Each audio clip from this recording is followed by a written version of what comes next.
If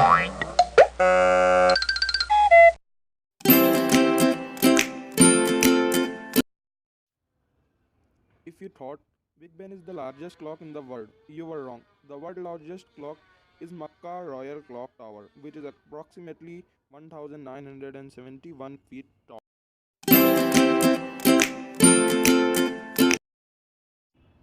The oldest working clock in the world is the Salisbury Cathedral clock, who working from 1386 till now.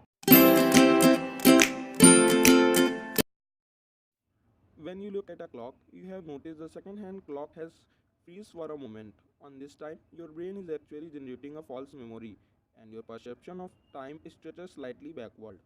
And this effect is also known as chronostasis.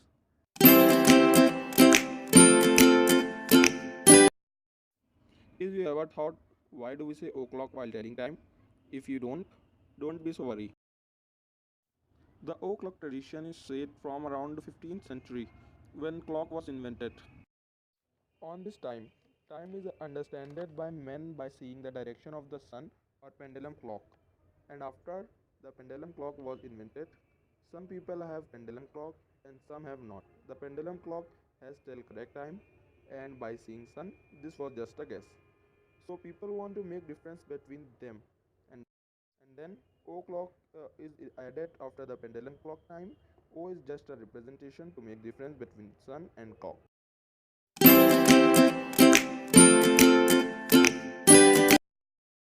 Have you ever thought why the clock moves clockwise and not moves counterclockwise? The reason has to do with the sundials, which were the first clock.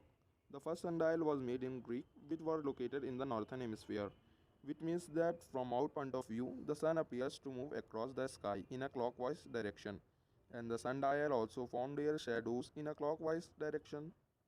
And after, at the time of pendulum clock, it was made in Europe, which were also located in the northern hemisphere.